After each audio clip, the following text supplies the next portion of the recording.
experiences, and I teach this in my program, the Recovery Room, right? For people who go through the devastation of breakups and betrayal.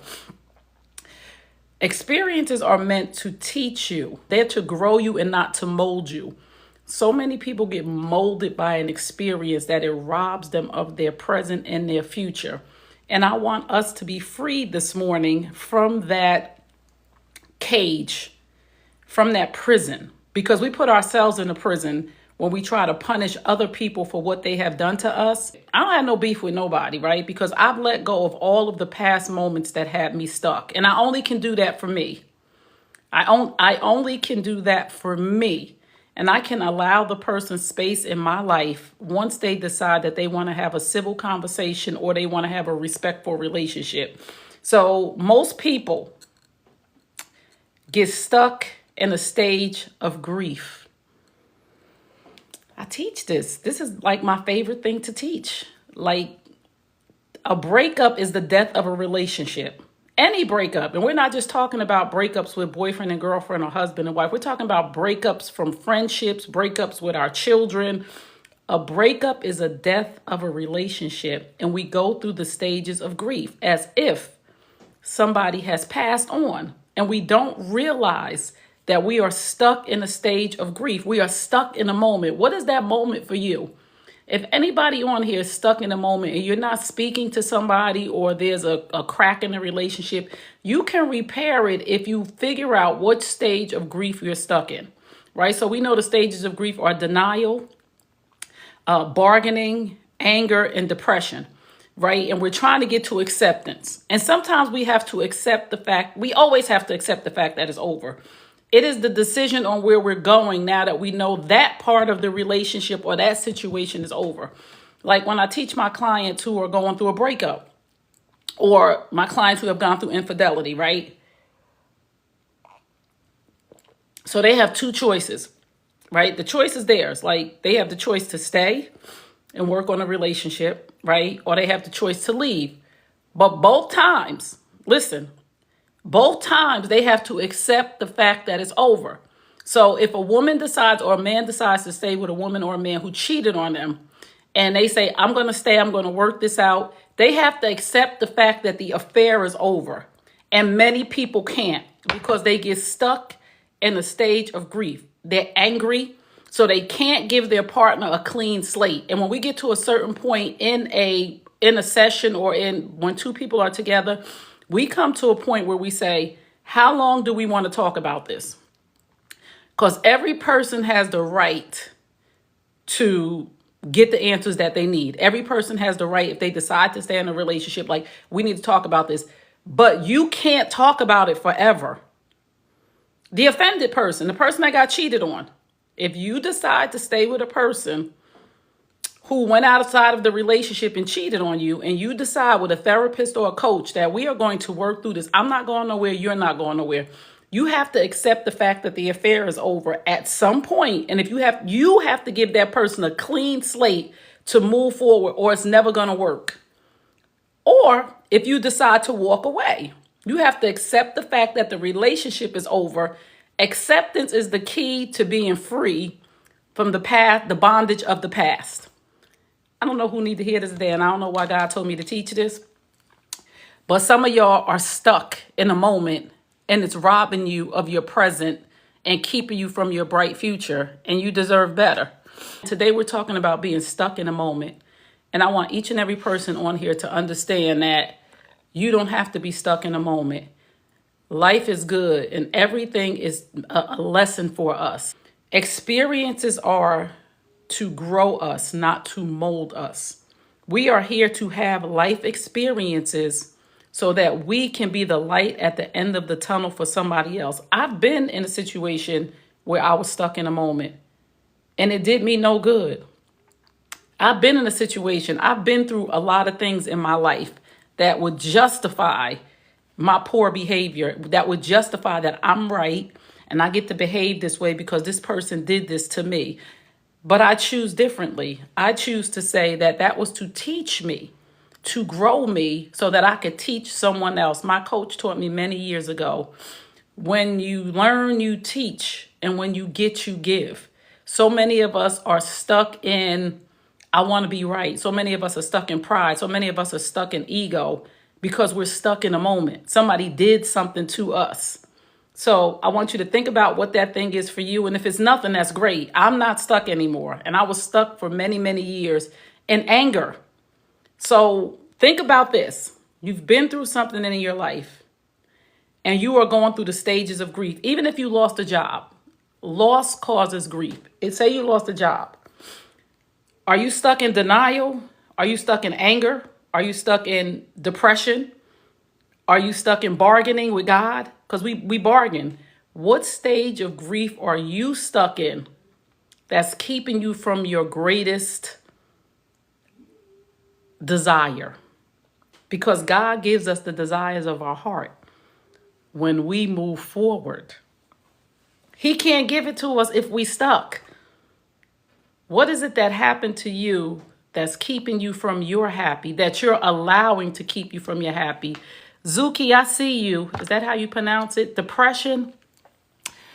Zuki, what is it that has you depressed, right? And you don't have to answer this for all of us. But if you want to work through this right now, once you get to acceptance, all of the doors begin to open for you, right? I have situations going on in my life where I had to accept, right? I've opened my heart to people and I've said, I'm not mad at you. I don't have no problem. We went through something clearly and I've apologized and I've said, I'm sorry for my part in this. And I've said what my part was, because sometimes you got to tell people what your part was. Just apologizing to somebody just so you can reconcile is never going to work, right? Say, I apologize because I know that this is what I did to offend you. Once you do that, if the other person is not receptive to reconciling, you get to say to yourself, I have no beef with anybody. I'm here. My door is open for those in my life who I want my door to be open to, right? And if they don't walk through the door, there's nothing you can do, but you don't have to be stuck. You can get to acceptance and say, I accept that this person no longer wants to have a relationship with me after I've dotted all my I's and crossed all my T's. What if the other person never apologizes? Say this with me, Miss Lisa. If the other person never apologizes, not my circus, not my monkeys. That has nothing to do with you and everything to do with them. You have to accept that that is who they are. And if you want to give them space and release yourself, release yourself. If they never apologize, then if you want to have a conversation with them, because maybe they don't think they owe you an apology. My son disowned the family. Zuki, so did mine. I accept it. I love him, and I'm being very transparent because I know the pain, Zuki. I know the pain. I know the whole pain. It's been 4 years for me, and I'm just being transparent because I don't want you to hurt alone, and I want you to understand, if you've done all that you can do, you've apologized for your part in it. I'm speaking from my own experience right now. You've apologized for your part. You've acknowledged what you're apologizing for, and that person still wants no contact. Accept the fact that it's over and move on. Give it to God and say, God, when you want to reconcile, I'm here. I have no beef. I have no bad feelings. I'm not in anger. I'm not denying what's going on with us. I'm not in depression. I'm not bargaining with God about it. I have told God, I understand. Listen, I've done all that I can do. And right now I'm at peace with it. And I pray that you will cover my child. That's it. That's it. And families go through stuff. People go through things. That is the cycle of life. We're going to offend each other. We are going to offend each other every single day. But our job, Zuki, I'm talking to you, is to not to hold on to the offense and to tell the person, I'm not holding on to an offense. I love you. My door is open. And after that, there is nothing you can do about it. We are living in a world where the enemy is running rampant. And he wants you to fester in the fact that your son disowned everybody. He wants that to be your focus because there's a purpose on your life. And if he can have your mind, and this is for everybody, if he can have your mind in any situation, whether it's a divorce, whether it's being estranged from your children, Whatever he can get your mind to focus on, he's keeping you away from your purpose. And Zuki, your purpose is to serve the people that God assigned to you through your gifts, talents, and experiences. And if you cannot let go of that part, you can't focus on what you're called to do. I hang on to God. My heart hurts so much. I know, Zuki, listen, please, you can email me, sis. I totally 100% understand. I promise you, and I won't get emotional right now because I've accepted where we are and I've done all that I can do. And I had to be okay with it. And I was in turmoil for years, for a couple of, I was just in turmoil, just worrying, and it wasn't doing me any good. It was really hurting my body. So I had to say, God, this is his journey. Just like we did stuff. We had to go on our journey. And our parents thought, like, what is wrong with you? We had to go on our journey. I'm going through the same thing. Please, can y'all please DM me so I can set us up a private Zoom meeting? Because this is kind of private. Zoom, if you are going through a series, an estrangement with your child, please shoot me a DM. And let's hop on a Zoom together and pray and talk and just get it out. I'm okay now, because one thing for sure and one thing for certain, we can never detach from our children because they're our children. And that's the way God designed it. You know, you can't stop loving your child. You can't stop worrying about your child. But you can give it to God so that it doesn't consume you, right? Because no matter how old your kids get, I got 3. No matter how old they get, it's like, oh, as they get older, it gets better. No matter what, that is your child. A piece of you is walking around this earth unprotected by you. Because once they get a certain age, you got to set them free on different levels. When they go to, it's just so many levels to it. When they leave, when they go to daycare, it's that oh my God, what if something? Then when they go to elementary school, then when they go to junior high, then when they go to high school, then when they go to college, then when they go to life, you got to keep going through these cycles of letting your child go. And it's never easy. Y'all have made me hot no matter what. But anybody who would like to have a support system, and you can come to my community, the Circle of Love. We talk about these things. You can go to my website, www.treykearney.com, and click on community. And we support each other through these things. The women in the community and the men that are in our community, they support me. And I can tell them anything without judgment. So this is acceptance. Listen, don't be stuck in a moment anymore, anybody. Don't let the enemy consume your mind. There are things that you need to do. This is just a battle because the enemy can stop you from living when he knows the thing that triggers you. And a lot of times for most mothers, I can't speak for fathers, but for most mothers, the thing that can paralyze us is the thought of something happening to our children. We have to release them back to God because God put us here for more than that. And it's hard, but the enemy knows what scares us. He knows our fears. So we have to be fearless. God said, do not be anxious about anything. I did not give you the spirit of fear, because he wrote this in the book. The Bible was written because God knew that the enemy operates on what scares us, each and every one of us. If you can conquer that fear, how many of us don't travel because we're afraid to fly? And your whole destiny is designed by you flying to different states and countries to speak. But you can't get to your next best because you won't get on a plane. You'll only go as far as a train, a car, a train, a bus will take you. And your destiny is over in another country. They have solicited you. They have reached out to you. I'm not getting on no plane. You have to conquer your fear. And listen, I battle this on a regular basis. I have a child who's on the spectrum. And I don't know about anybody else with children on the spectrum, but this is not for the faint of heart, because you just don't know. And I'm telling you, and I didn't want to talk about this because I didn't want I didn't want the enemy to get in my head. The fear of the unknown with a child on the autism spectrum. I don't know where my autism mommies and daddies are, but you can chime in. The fear of the unknown. Because every day you don't know if it's going to get better or worse. And when I mean worse, I mean attacking you, spitting on you, scratching you, biting you. Some people have children who elope, which means they run away. The fear of just the unknown. I have two children that are on the spectrum, but my middle son is high functioning. Even with him, the fear of him just being it's just a lot. But you have to snatch back and say, whatever's going to happen, I got this.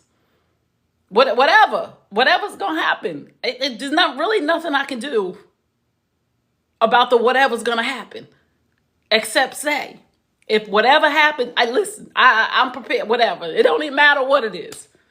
If I'm going to get bit or scratched or pushed or whatever it is, whatever your situation is, it doesn't have to be autism. Whatever your situation is, whatever's going to happen, you got this. Whatever's going to happen, you got this. I lost my brother in 2020 to a motorcycle accident. I'm still here. Whatever's going to happen, you got this.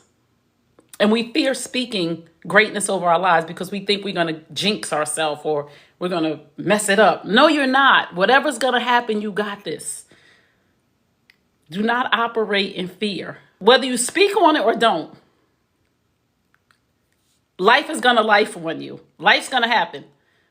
People are going to leave this place. People are going to do you dirty. People are going to try to stop you. People are going to talk bad about you. People are going to love on you. People are going to leave you. Whether it's through leaving this earth or leaving through a breakup or not speak to you. Life is going to life. And this is why we're talking about don't get stuck in a moment. When my brother passed away and I got that phone call, it was one of the worst phone calls in my life. I knew at that morning when my sister-in-law called me that this was not good. I didn't know whether it was one of the kids or whatever. But when she said it, and this is what I'm talking about, acceptance, not being stuck in a stage of grief. When she said it in that moment, this is how powerful working on yourself with a coach, therapy. When she said it in that moment, took me about 35, 40 minutes. I'm single, so it wasn't like I had somebody to roll over to me like, oh my goodness. It was me sitting there and my children were asleep. I thought, and I said, I just looked at my dress and everything on it. I just wanted to knock it off and I just wanted to turn the furniture over. I just wanted to punch the wall. I wanted to break the window. I just wanted to do all this. My mind just started racing because I was processing and I'm sitting on the side of my bed. And then I said to myself, and this is the Holy Spirit probably saying it to me, if you do all of that stuff, is it going to change the situation? And in that moment, I was able to accept the fact that this is it. Like, there's nothing I can do about this. Like, and it was the most peaceful moment. Now, don't get me wrong. I was crying and I was sad and my heart was broken. But it was the most peaceful moment to not put my body through extreme trauma that wouldn't help me, and when I got on the phone with my sister, my older sister, she was just screaming and going crazy. And I was just like,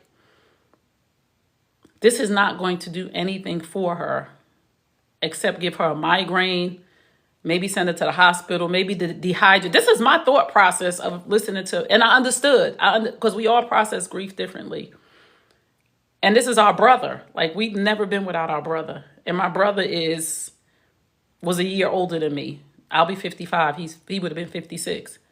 And I'm listening to her and I'm like, she's just damaging herself. Like, she doesn't realize that after all of this, the screaming, the throwing up, and just that this is the final answer. This is it. This is not going to change.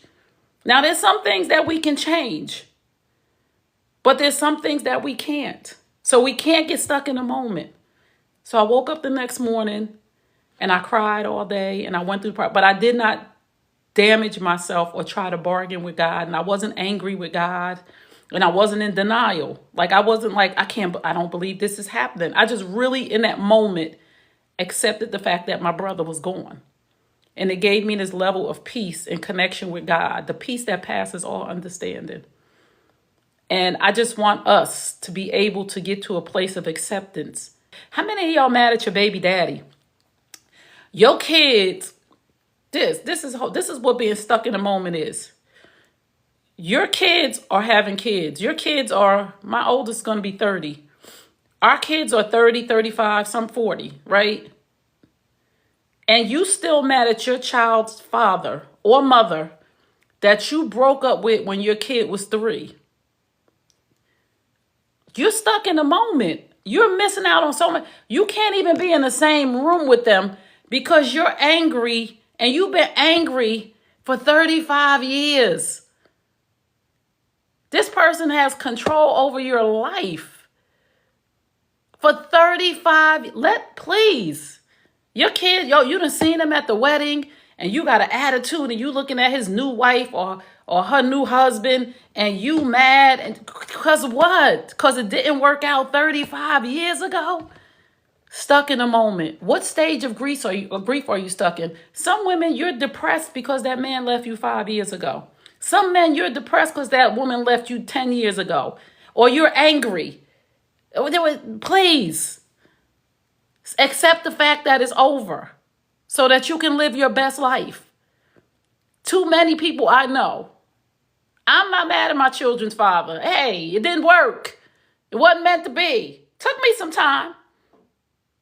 With my youngest son father, it took me some time because, the situation, how we got together by cheating on our spouses, and for it not to work because he cheated on me. I was very angry for a long time. But it was consuming me. It wasn't doing me no good. And I just got to the point where, first of all, the way y'all got together, you ain't no better. Go get some help. And I had to get help for this. But I didn't want to be stuck in that anymore. And it's your decision. So maybe the mother and y'all can't get together. Y'all 55. What is you doing? Y'all 50, 60 years old, and y'all come in the room together and y'all can't, what? Stop it. We got to move forward because the enemy wants you to be stuck in anger, denial, depression, whatever it is, so that you cannot live out your purpose. You holding up your people. You leaving your people on the wayside because your story is needed. But you can't do what you're supposed to do because you're stuck in a stage of grief. You're stuck in a moment. From 40 years ago, I see people mad at their kid father. I'm like, why are you still mad at him? That man had moved on, had a whole family, live in a whole nother country, and you still mad. I see people mad at their brothers, their sisters, their friends, an ex-friend. The season was over. Listen, there's people that walked out of my life, never spoke to me again. There's people that done things to me. And okay. Those were not my people. And I got people in my life that treat me great, that love on me, that respect me, that admire me. Why would I want to be stuck in a moment from 1987? Your high school sweetheart. It didn't work because y'all wasn't even supposed to be sweethearts in high school. Your mother told you to go to school and focus. You done hooked up with a boy, got pregnant, had a kid straight out of high school, and now you've been mad for 40 years because of a decision that you made. We got to stop. Anybody want to be free today? Anybody want to be free? Just say, today, I choose to snatch back my life and be free and let go of that thing that happened to me in 2003, 2015, yesterday. Yesterday. We have arguments with people or disagreements at work. Don't go back to your job mad. Don't let that person have that power over you. They like when they make you mad. They push your buttons on purpose. Don't let them people have control over your life no more. Listen, life goes on. They don't like you no more. The person don't like you. They ain't ghost you. They don't want to talk to you no more. They're not interested. Ain't nothing wrong with you. Ain't nothing wrong with you. They changed their mind, and we all have the right to change our mind in every situation. You no longer fit. You've outgrown the job. There's nothing left for you to do there. Go on about your business. Start your business. So I hope this was helpful to somebody, because this is it. No more being stuck in a moment. Listen, it's a choice that we get to make. And some of y'all right now saying, she don't know what I've been through. Justifying your own pain. If that's where you want to stay, hey, boo, I ain't mad at you. I ain't even mad. I don't even know what you've been through. I've probably been through 10 times more what you've been through.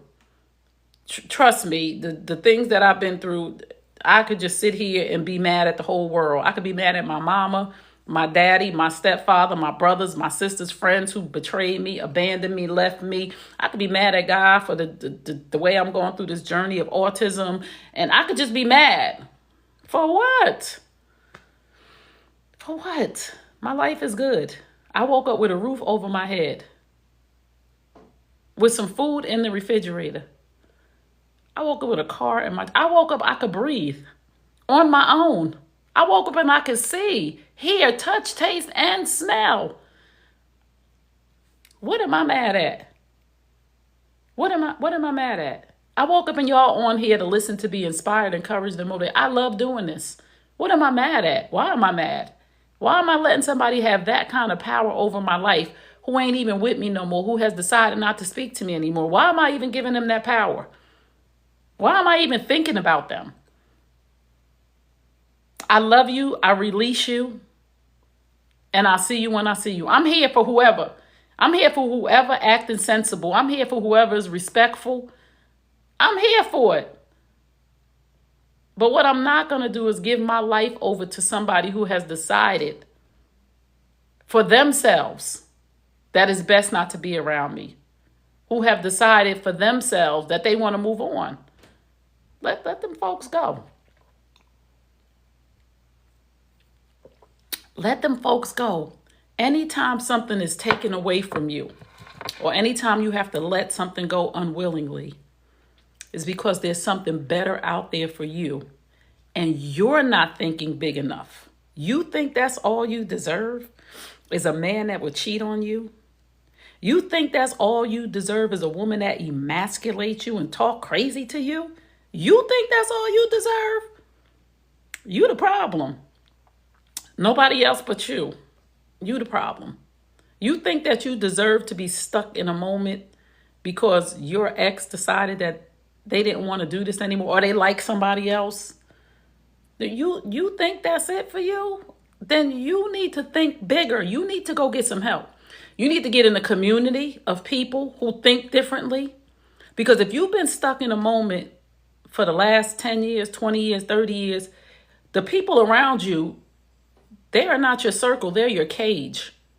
Because I refuse to let the people around me be stuck in moments. We have conversation. All right, now what? What's next? I know that happened. I know that job let you go. We starting this business. What we need to do? What you want to do next? But what we're not going to do is we're not going to keep talking about your baby daddy. And we're not going to keep talking about the fact that that job let you go. We're not going to keep talking about that stuff. We're going to move forward. What's next? What we doing now? Because you're so great that you don't need to be stuck here. I'm telling you, each and every one of us has a purpose. Everybody on here. And some of us think we don't. Some of us think that we just here by osmosis, that we don't have nothing on this earth to do. Yes, you do. Whatever you've been through, whatever gifts, because people think they don't have a purpose because they think I don't have a gift or a talent. So let's take the gifts and the talents off the table, right? So we see people who are singers and they live in their best life. We see people who are writers, their gifts, their talents are showing. Let's take gifts and talents off the table. Every one of us has experiences. Some of us have been through things, been touched inappropriately by somebody, and you got through that. You living a good life, and you just feel unfulfilled. Like, I got money in the bank, I got a nice house, but I just feel unfulfilled. I don't have a purpose. Yes, you do. That experience outweighs anything that you're doing right now. And somebody needs to understand that not only did you go through it, you grew through it. You're thriving right now in your life. Y'all get on my nerves. Because y'all just want to be stuck. Because you want to use, some people find their identity in being a victim. They think that once they let go of being a victim, there's nothing left for them. Yes, it is. You're a victor. I need you today, all y'all. And if you agree, I need you to raise your hand when I say this. I need you today to walk into your greatness. I need you to accept from me today that you are great. That's it for today. I gotta go.